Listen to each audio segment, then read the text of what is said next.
Hello, everyone. I'm Patrice Kachulis, Education Chair and Moderator for the webinar today, The Impact of COVID-19 on Relocation Management Companies and Corporations, including industry experts Bonnie Cameron with Aires and Jack Jampel with the Stryker Corporation. I'll be introducing them shortly. There's an old proverb that many of us have heard before. It goes like this: we plan, God laughs.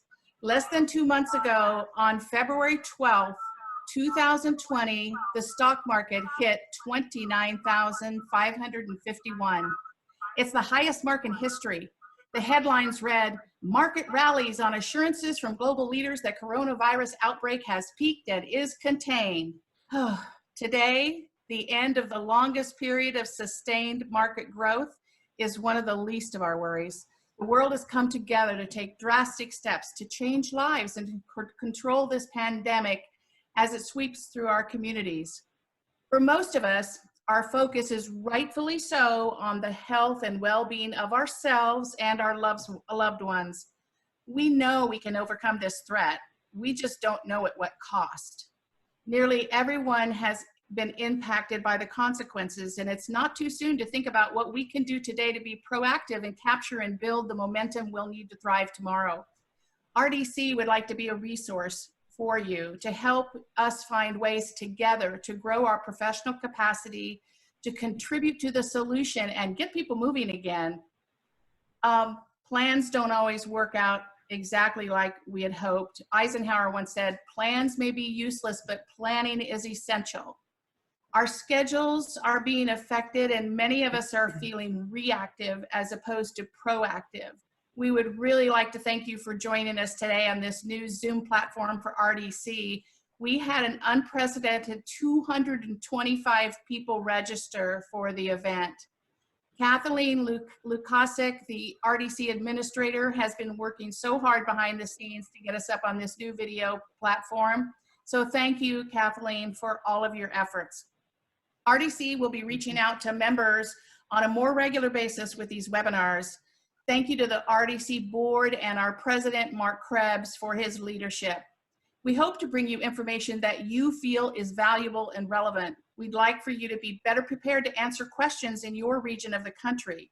This is a unique opportunity for us to work on our business. You may be updating your training or designing virtual tours and other platforms to service your customers remotely for today. We can maintain our connections, as many of us have been doing, via video chat, writing personal notes, and checking in with our sphere. Maintaining that level of connection is so important and can give us a sense of accomplishment every single day. Many of us have been through this before. Remember the recession of 2008 to 2011? In some parts of the country, that actually started much earlier. Gosh, it seems like a walk in the park right now, doesn't it?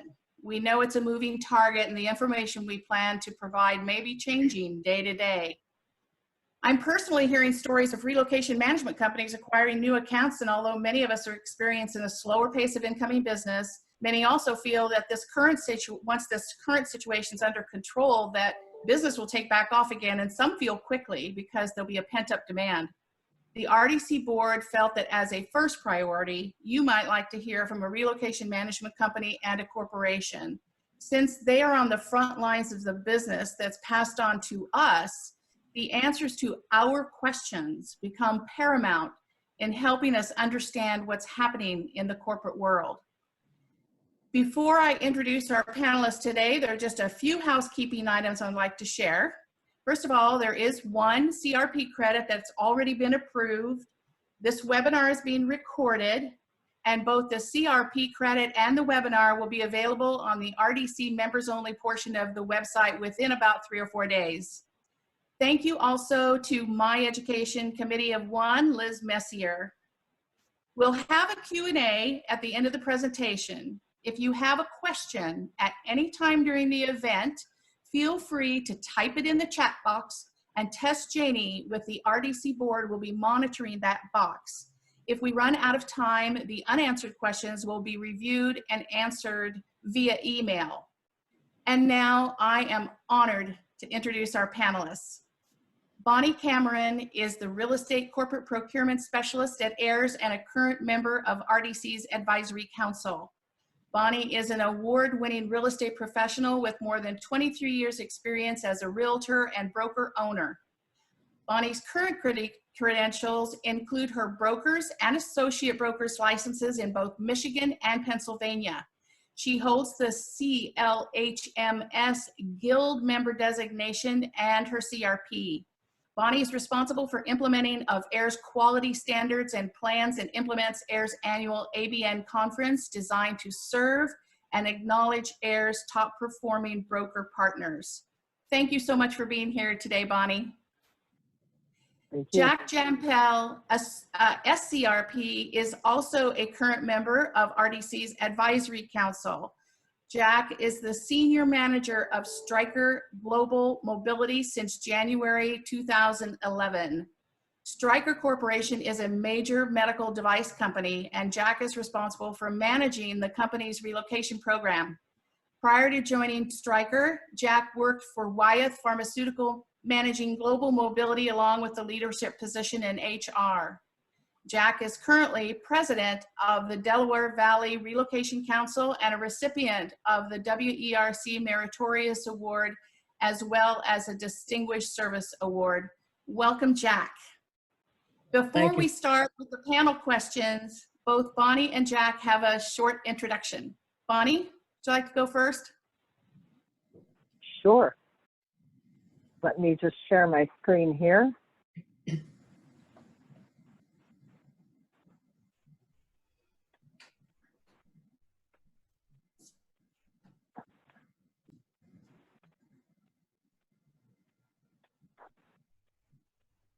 If this will cooperate. Okay.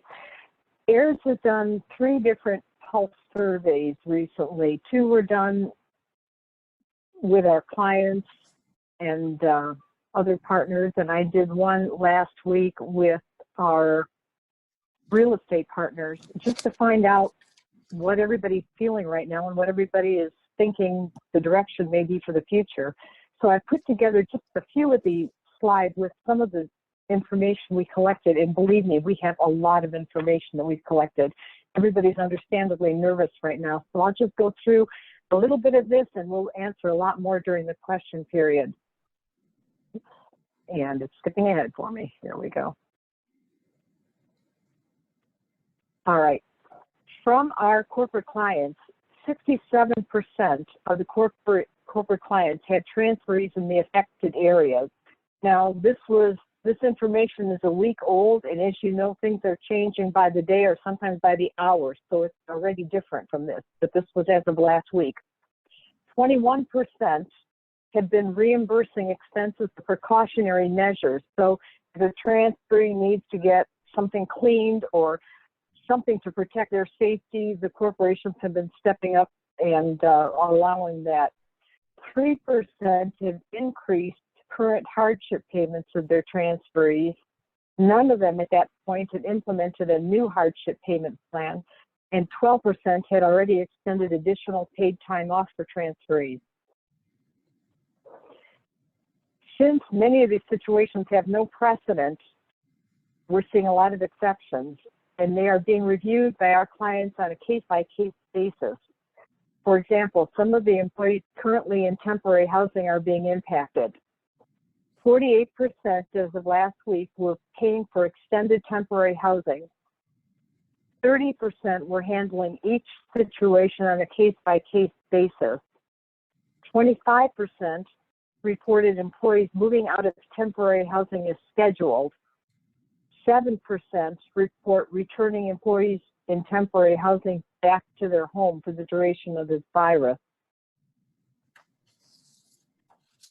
Home sale programs, again, are being reviewed on a case-by-case basis. As of last week, 50% of our clients report moving forward with their guaranteed buyout programs as normal. 30% reported not initiating any new buyouts. 18% reported having to delay appraisals until there's more certainty and businesses resume to normal operation. 12% report extending the guaranteed buyout acceptance period for employees that have already received the buyout offer. Our partner response, this is from the survey that I did last week that many of you responded to. Generally throughout the country, the market overall was strong at the time of the survey last week. Now that has changed in some areas. I'm getting reports almost hourly from different states saying that it's slowing or it's stopped or things like that. COVID-19 addendum is being used in many areas. I probably have currently 17 COVID-19 addendums in my files from various states that have come in. We are getting reports of difficulty getting inspectors in for the home inspections because they just don't want to visit the property. Same thing with appraisals. The companies that are able to provide us with e-appraisals are doing a great job right now because the regular on-site appraisers do not want to go in. We've had some issues with delayed closings because some of the states that require wet signatures rather than e-signatures are not able to proceed with closings at this time. We're seeing that as the statistics reported for the amount of COVID cases increase, as the news reports more and more cases, fears going up, and that is definitely slowing down our transferees' desire to move forward. Non-essential businesses, of course, are closed, and that is definitely affecting some of the things we're seeing with our transferees. Okay, Aires response.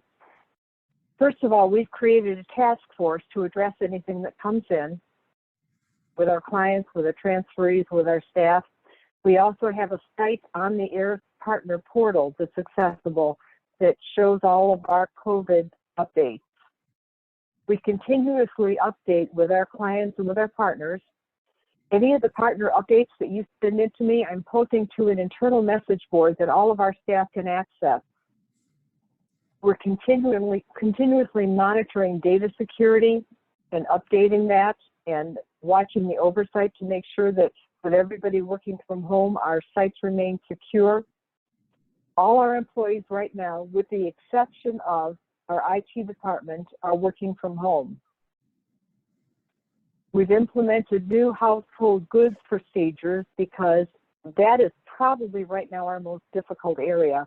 We've got transferees in temporary living facilities where if there's a common air flow between units, it can be problematic. For household goods, they're trying to move them when possible with masks and gloves, things like that, to protect everything from contamination, just in case.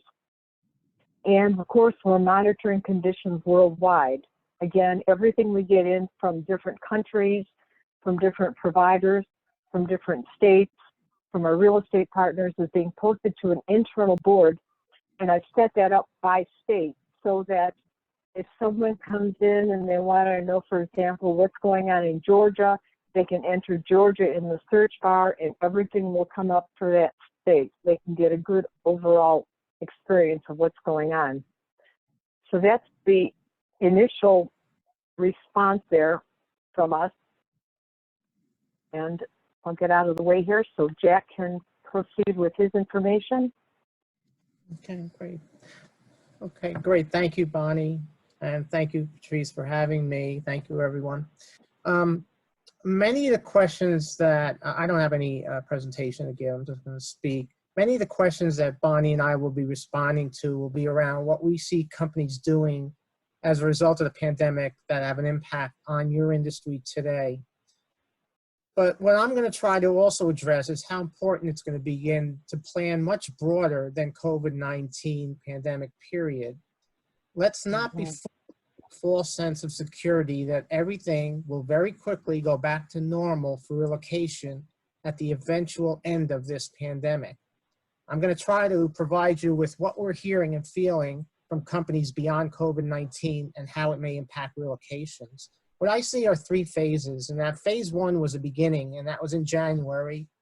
when we first had the cases in Washington, and the CDC, the Fed, and the state governments began planning on ways to flatten the curve.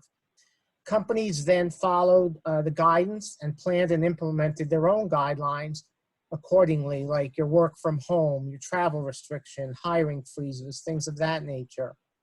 We then are in phase 2, which is where we are today. We're in the midst of the pandemic, and the pandemic is on the rise across the country, and the companies are continuing to follow the CDC guidance.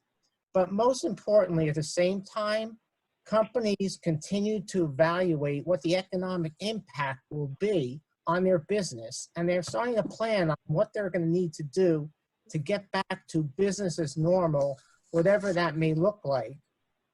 And then there's going to be what I'm calling the final phase, phase 3, where the pandemic will eventually end, or at least it'll slow down to where companies may resume their operations. The company business plans will be implemented quickly in an effort to get them back to the thriving economy that we had before COVID-19.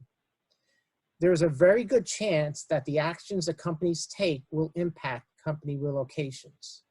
So it's important to continue to concentrate on that phase 2. However, for the most part, relocations have dropped so dramatically now that changes that you've made for the most part are handling our relocations very well. I'm not saying it's been easy for you, because I know it is not. And some things have been magical that you've been doing.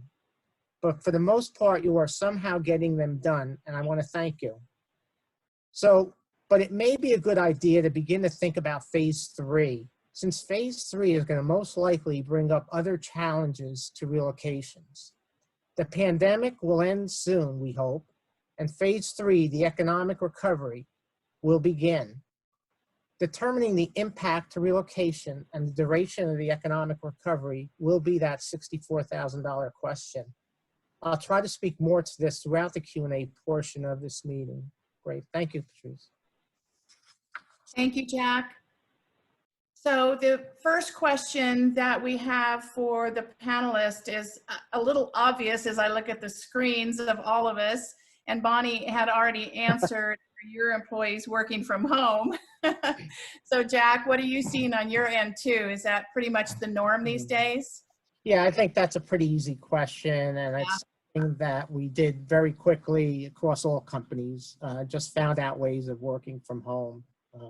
Just had to be done. And are you seeing companies put transfers on hold? For the most, for the most part, we're not seeing companies that are actually putting it on hold. It's kind of happening on its own. Okay, we're not hearing too many companies that are saying they should not happen, because some of the positions may be critical.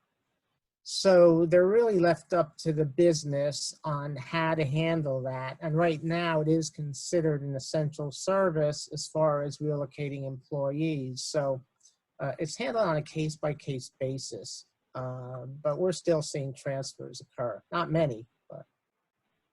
Bonnie? You know, in our survey last week, the client response we received was that 85% of our respondents have not canceled a new relocation. So they're not setting up any new authorizations at the moment, but they're not canceling anything that was in the works as of last week. Now, like I say, that is changing quite a bit. Some of them are giving more paid time off. Some are giving extra things like childcare. Some are giving extra reimbursements for precautionary measures. It's changing, but as of right now, 85% of them are saying they're not canceling any new relocations. Good news for us. What about companies putting a freeze on hiring, freeze on relocations, and layoffs, that type of thing? Jack? Yeah, I think, initially, there were hiring freezes. A lot of companies were doing hiring freezes because of what we called, we're in phase 1 to address not wanting to move new people into new positions. People are working from home. It just didn't make business sense to continue with bringing in people. We just couldn't manage that process. A lot of companies, don't have the recruiters on site to be able to do that. So it made common sense to put hiring freezes in place.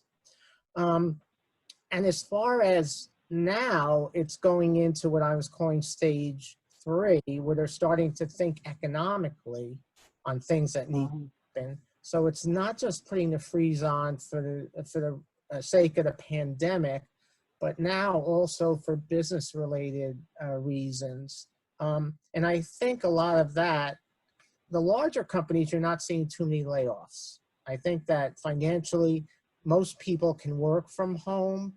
You're seeing it more in your smaller companies that are not able to support the finances to be able to keep everybody in place. So you see more furloughs and more layoffs in your smaller companies, but I haven't heard too much on the larger companies having layoffs at this point. Bonnie? Yeah, for us, the large majority of our clients have delayed assignments that are already approved. These are domestic relocations. 78% have delayed the start date until this thing is over. So that's a big slowdown for us. And what about layoffs, Bonnie? Are you hearing any We have chatter? not seen layoffs. You know, we've seen putting things on hold, putting relocation processes on hold. A lot of the housing people don't want visitors in their homes, so they don't want to open it up to showings and things like that. And they're on hold, but we're not seeing cancellations, and we're not seeing any hiring, not at all. I think you're going to see a lot of companies trying to take actions without doing layoffs at first, and that's part of their business plan. They will cut all their expenses that are non-critical expenses, cutting travel except for critical travel, business-related travel. So I believe, you know, to get to the quickest way back to where we were, they would like to still have the same people to try to get them there. The uncertainty is the economy and how quickly it can be turned around. You know, we've seen that too, Jack. With a good majority of our clients are asking people, if at all possible, to drive instead of fly, so they would have less exposure. But you know, most of them are looking ahead to trying to find a way to get up and running as quickly as possible once this is over. Are you seeing relocation buyers and sellers withdrawing offers? Bonnie? We have not seen them withdrawing offers. We've seen hesitancy to go out and make an offer in the first place. But once an offer is in place, they generally want to move ahead and close. Again, we're getting inspectors in, getting appraisals in can be a little bit of a problem. But they're not dropping offers once they're made. Our buyers are trying to close. The problem, again, is trying to find out if they can close digitally and not have to visit the title company or something to get that done. Anything to add to that, Jack? We've just had a few just one or two where someone wanted to get out of a mortgage commitment, and then a house falling through because there's a chain event of different things happening with other houses. So very few have been falling through from what we can see. What about any companies revising their relocation policies, like with buyouts and BVOs, maybe thinking that those may not be, they may be too risky right now? Bonnie? Yeah. Yeah, for us, a lot of the buyouts are on hold. The ones where the buyout has been extended to the transferee, they're giving the transferee extensions. For example, if they had 30 days to accept the offer, now they've got 90 or maybe 120, or it might even be indefinite depending on the company. And the rest of where the buyout offer has not yet been extended, it might be on hold indefinitely pending appraisal. Jack, I know your company just does BVOs, right? But yeah, we do BVOs, yeah. I can speak to both, actually. I think it's a little short-sighted if we really try to change policies to address something that we hope will be over within the next month or two. What we are seeing companies do is become a lot more flexible, and address, again, on a case-by-case basis on what needs to occur to make something happen. So flexibility is really the key here. And as activity is low enough, we're able to keep up with it. So you're seeing a lot more companies just being flexible. On the BVOs, what we've done is we're not doing the inspection because of the reasons you said before. We can't get the inspectors out there. We're leaving that up to the buyer, okay, when they do their inspections. If there's things found there, then they'll have to address it. But we're trying to speed up the process, as you are, you know, as far as the RDC is. So we want to try to do things to help out. And one of those things is to, you know, eliminate the inspections by the company. Yes, Patrice, one thing that I was going to say, one thing that I'm a little concerned about in terms of our buyers is if a buyer comes in with a pre-approval that's based on the assets that they have, such as stocks and 401ks and things like that, and they're now worth considerably less than they were when they got their mortgage approval, I'm concerned about them not qualifying for their mortgage at the last minute. Mm-hmm. Mm-hmm.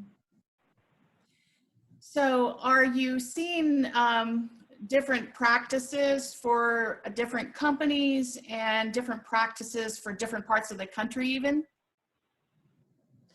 I mean, Jack, sorry. Go ahead, Jack.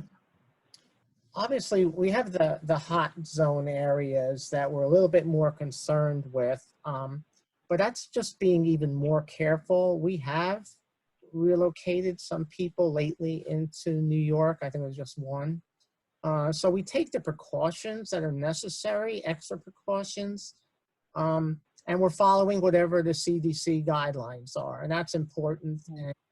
And, again, flexibility here is the key, and doing what is right is what most companies are doing now, because there are no rules. It's hard to go to a black and white policy and try to come up with a solution. We're not in that type of a situation right now. So it's really flexibility.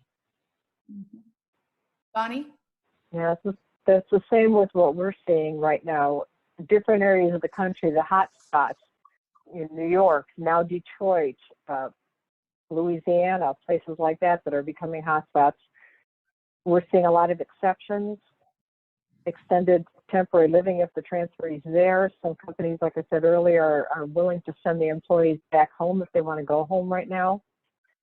So we're seeing a lot of flexibility, some extra spending money in some cases, just to help the transferees get through this.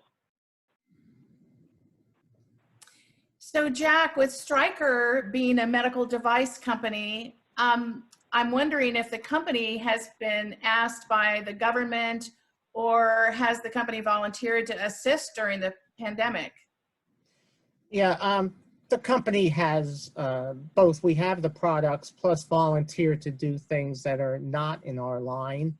You know, as far as we've done the masks, we've been making masks, making respirators, okay, and now we're into making the less expensive hospital beds. We've always made hospital beds, but a lot of what we make are all computerized and very intelligent type beds, where the need today is your less expensive one. So yes, the company has taken on that role in helping with that. Like many other companies, I think you're seeing a lot of other companies also jumping in that are doing it for a win-win situation. They're trying to make up as well as helping, obviously, which is a major thing in all this, but it's also helping them economically. So you're seeing a lot of companies like a Nike or whatever getting into making masks, you know, trying to replace that small amount of their lost revenue to keep them afloat. And is house hunting considered usually essential travel? Bonnie? Our companies have cut all international travel. All of them have. And domestic travel, most of them have put a stop on domestic travel for now. You know, Yeah. quite a bit of difference in that. Yeah. Jack? Again, no policies were put out that said stop your house hunting because it almost happened naturally. People just don't want to go into houses or whatever. There was no real need where we saw a lot of house hunting going on all of a sudden. Our relocation and a lot of other companies, I believe, has slowed down quite a bit because of it. So it's not like we had to put rules in place. There is still some people that, you know, want to go through the process, and a lot of it is through instruments and things that you've given us from the real estate side, more virtual type, that we're seeing a lot more happening, and maybe not closing or purchasing right now, but still trying to remain active in their home search. We had a question from the outside prior to the call where someone was wondering if a company might consider house hunting an essential travel, then are there modifications like providing rental cars to keep social distancing possible? But I'm thinking that a lot of times rental cars are part of the house hunting trip anyway, so that may not need to be an exception. But based on what you've both said, then it sounds as though the answer would be flexible, you know, that companies are certainly going to be flexible if that is a need, and that person does happen to be house hunting. Yes. So, Right. Yeah. Go ahead, Bonnie. 60% of our respondees to our client survey said that they would approve essential air travel, but again, it's on a case-by-case basis, and they have to go to their manager and get special approval. So if they have a house hunting trip that they had set up and they really want to get in there and see it, it's possible. We're seeing a lot of wonderful precautions on behalf of the realtors. They're sometimes giving out masks and gloves and things like that. If they have to show a house, if the house is vacant, it's a little less problematic, but we're seeing a lot of creative options out there. So do you have an expectation of your service providers to have formal COVID-19 policies, Jack? Yeah, when this first started, yes, I did go out to all of my, we have direct relationships with certain service providers, and we did go out and ask them to provide where they are in the process. And it was done pretty quickly, and we get daily updates now, depending on what's happening in the different states by household good movers or RMCs. And I'd like to say one thing is that I really commend the relocation industry and how quickly they were able, including yourself as a realtors, to come up with solutions that our employees in closings and in doing things out of the ordinary that I hope will continue, okay, once this is over, to get rid of some of the bureaucracy that is out there, and you see now that it can be done. So yeah, we asked for formal programs and policies, and everyone has really chipped in, and everyone really has that ability and has that program in place. Bonnie? I'm excited to see that our partners have stepped up and really been a team with us. You know, they've called us to find out what needs to be done in each situation. They've taken on safety precautions. They've taken on virtual ways of doing things. Several of the companies have reported to me that they are willing to do virtual BMAs.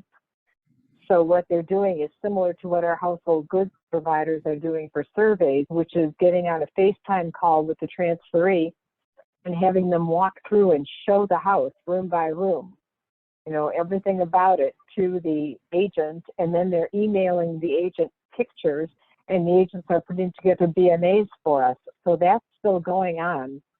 It's surprising right now how busy we really are, which is good. I'm happy about that. But they're finding creative ways to fulfill the requirements that we have to follow the 11 steps and things like that, and make sure everything is done according to policy as much as possible.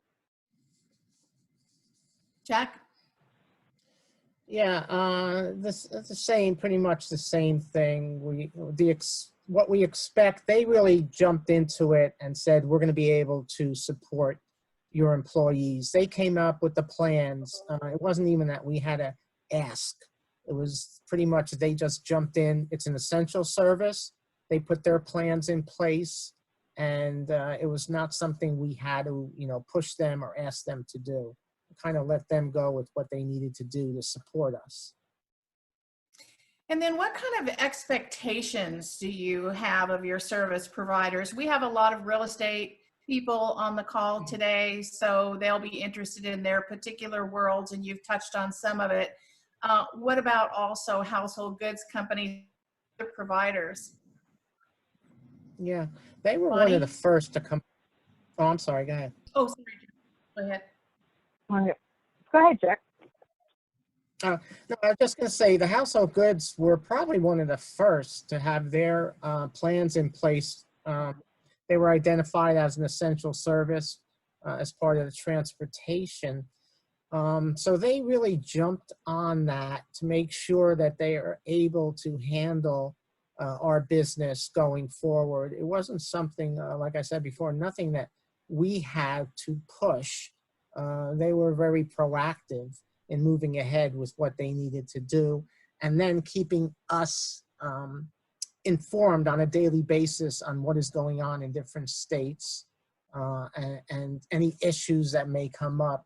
But the other thing that I do, and I think other companies are doing it too, is we don't have a lot of initiations going on right now, but the few that we do, I provide a communication that really explains the situation may change. We're going to try our best to get you relocated, but the first is going to be, the health of employees and the health of our suppliers will have to be obviously the first priority.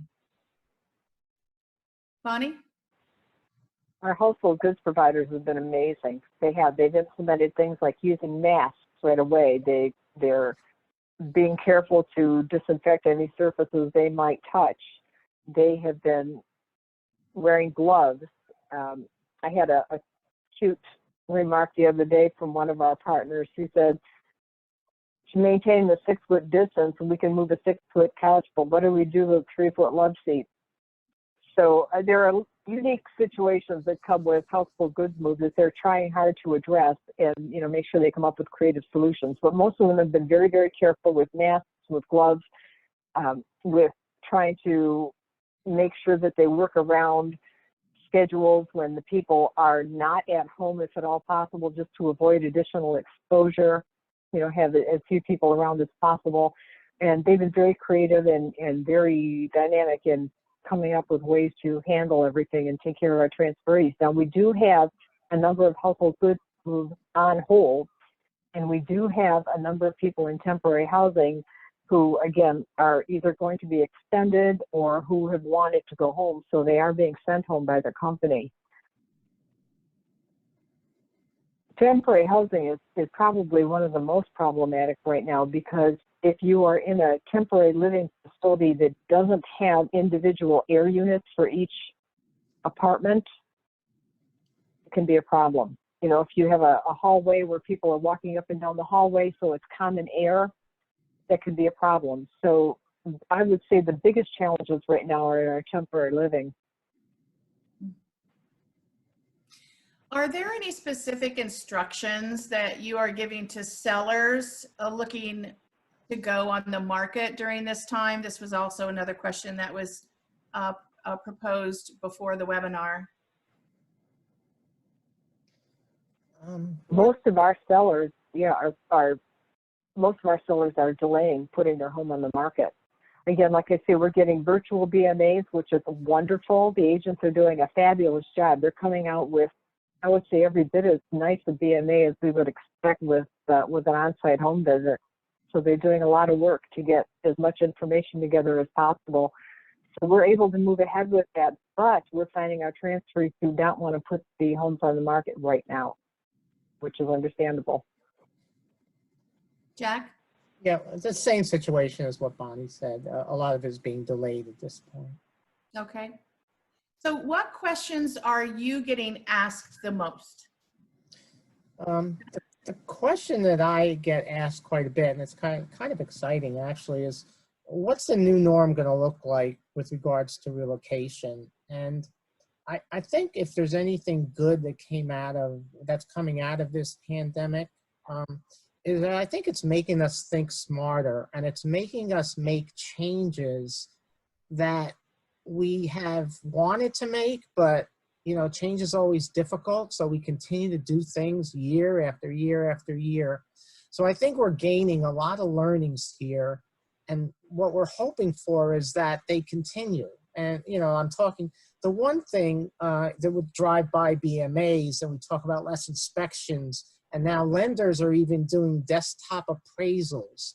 So as strict these industries are, and as strict as they used to be, if it works now, hopefully that it will continue, and there will be a push by your industry to continue with some of these great ideas.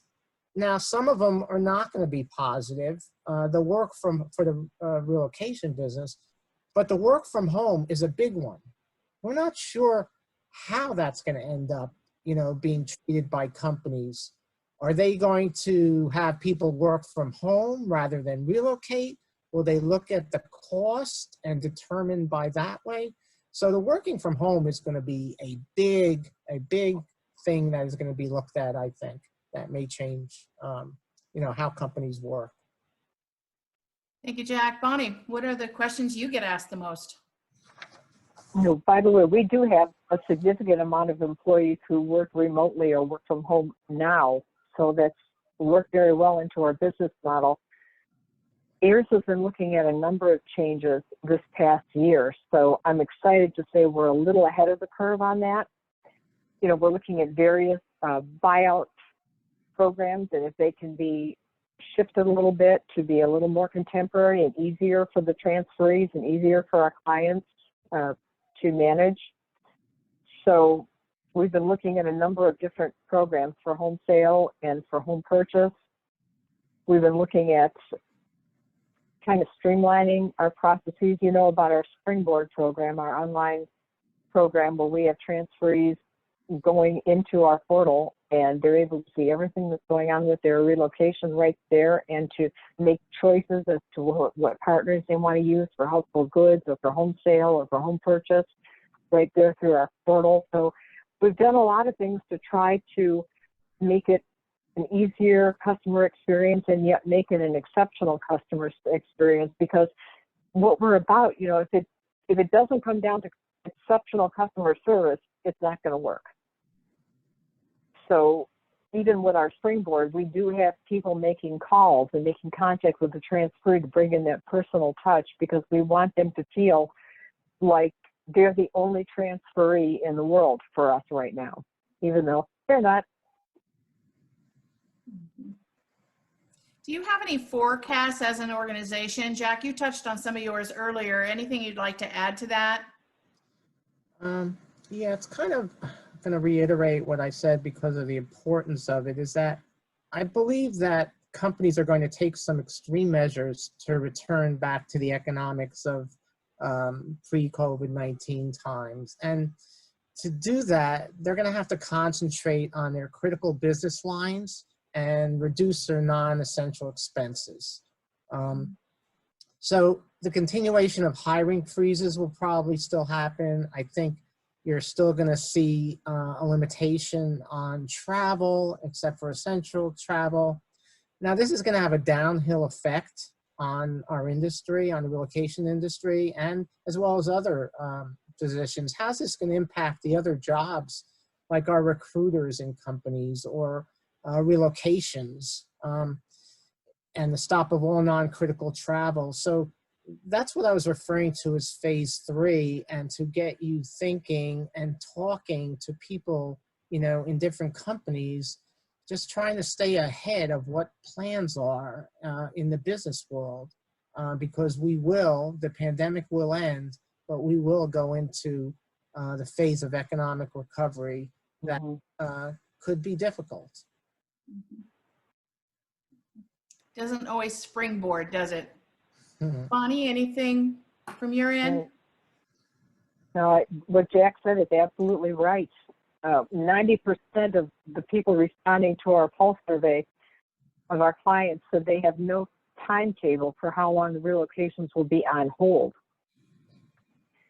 So, it's going to be very much dependent on when this virus peaks and what condition we're in when we come out of it, because having gone through the crash of the real estate market in Michigan a few years ago, I have a little bit of post-traumatic stress disorder already going on, and this makes me very nervous. I don't like what I see right now. It seems like, after 2 weeks, it seems like it wouldn't be that hard yet to get out of it. But 4 weeks, it's a little more difficult.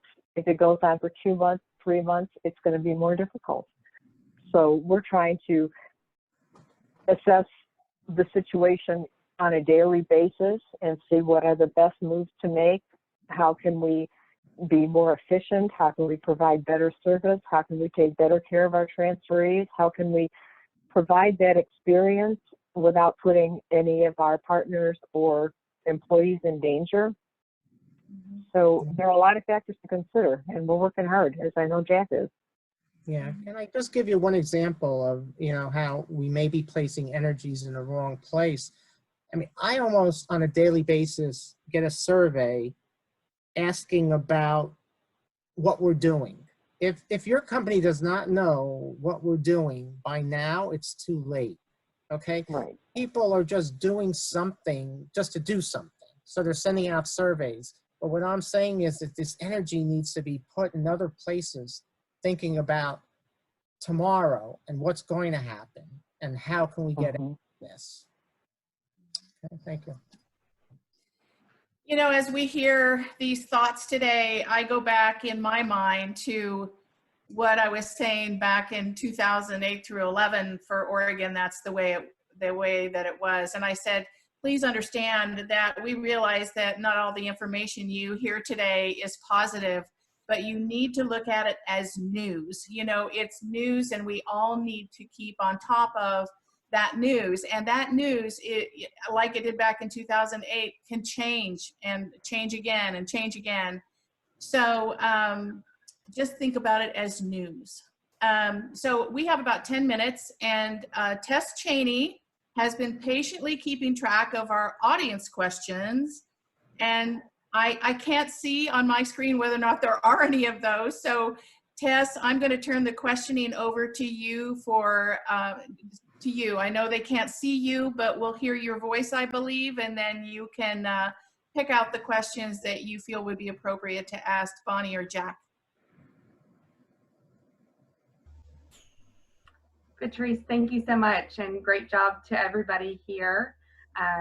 That's been really a lot of great information for us to absorb. So one of the questions that I see here, actually technical difficulty, I'm still not able to see those questions.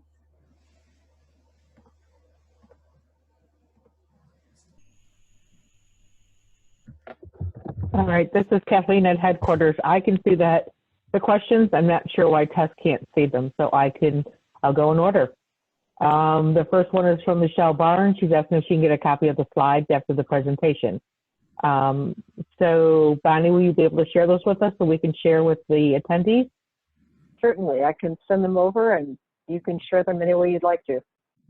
Wonderful. The next one is from Erica Butler. She's asking, do you see any increase of employees working remotely versus physical moves, therefore reducing the use of real estate services in the future? I apologize if these were answered. I was not following the questions that you were asking, Patrice. I apologize. Yeah, that's okay. I think that we did hear the answer, that it's hard to know right now. And Jack brought up the point that it could be that companies will evaluate the ways that we're doing things today, and whether or not the ways that we do today, whether it be working from home or many other new ways that we're doing business, may be great to continue after things get back to normal. So anything that the two of you want to add to that? No, that was pretty much it. Okay. Go ahead, Kathleen. The next question is, we're seeing an increase in inventory, which are more difficult to manage in communities that have not declared real estate essential. Does Bonnie anticipate any relaxation of the requirements or time frames for the inventory? We are definitely addressing that right now, because you're right. Some of these areas, if real estate is considered non-essential and real estate is closed down, which is happening in many states right now, we're not going to get showings. We're not going to be able to market the home. So these programs have been extended by our clients or put on hold for now. So everybody, I think, is working as hard as they can to accommodate the changes in the industry. I'm a little concerned that we're going to see a decrease in housing value, which may be problematic for some of our transferees in the next year.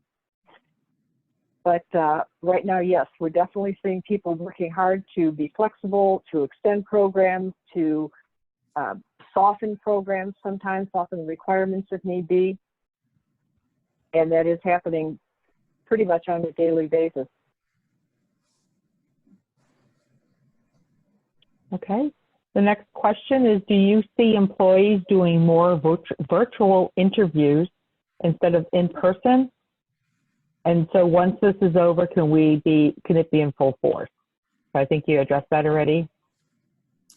I don't think we actually addressed it. I know that I'm hearing that. Jack, Bonnie, I mean, we've been doing that already, and I think a lot of companies start out with the virtual as a first step, and then they move to the personal, because you still learn a lot from having that human interaction that you're not going to get through the virtual. But virtual is a first step for many companies. Next question, since companies are putting moves on hold until this is over, then do you feel we will get really busy and have to work on pent-up referrals? I think that was kind of where I was leading to with phase 3 is the unknown. I think mathematically, if you think about it, yes, there's this whole bunch of hires just waiting out there, and the floodgates are going to open and everyone's going to need to be relocated. But I don't think it's going to happen like that, my opinion anyway. And it's going to happen like that with job freezes that will probably occur. And normal business is not going to just turn on from, a closed door to an open door and everything is back to normal. This pandemic is going to end, but it's how it's going to end is going to determine, how relocations proceed. But I don't anticipate that there's going to be this massive influx of relocations. Now we have relocations in the hopper that, people are waiting for. But I think once that slows down, we may see a slowdown in relocations. Bonnie? Yeah, the majority of the people we move, that we relocate, are not new hires. So most of them are part of a plan that their company has implemented for the future, and they are going to be needed in that new location. So the question is, like Jack brought up, could they even work remotely? That's something we'll have to see. As of right now, they're on hold. There is a hiring freeze pretty much across the board, and we'll see, if they can continue to proceed in the future. I agree with Jack. I don't think it's going to be a flood. I think it's going to be a slow ramp up again, hopefully coming up to some decent state. Kathleen? Okay, the next question is, hi, we have a dramatic number of new referrals as a DSP that have start dates of June, July, and August. They are all telling us these moves must take place and want to be first in the queue as they anticipate a bubble of activity once we are cleared. What are your thoughts on this? Pretty much what we I hope they're right. said, or? Well, I would go back to the company's responsibility as being the number one thing is that the pandemic is real, and we'll do everything possible to take care of things, but in no way should anyone be ordering anyone to take any dangerous steps unnecessarily. So I think it's really up to the company, as I do, is to say, we will do our best to take care of you, but there are going to be things that we don't know about. I don't think anyone should be put in danger because employee wants to move quickly. Kathleen? Yeah, and this goes right in hand with this other question. I have another question. In New York, real estate has been deemed non-essential. However, we have sellers who want to create their own virtual tours, which we are putting a document together to teach them how. Is this something you would allow or even encourage? We would encourage it, definitely. Yeah, I would do the same thing. I think as long as you're not breaking the law or doing anything of that nature, anything that can help you for when this is all over, I don't see any issue with that. Bonnie, anything to add? And just as long as they're giving a realistic picture of what the place is really like, we are all in favor of doing everything we can virtually right now. Kathleen?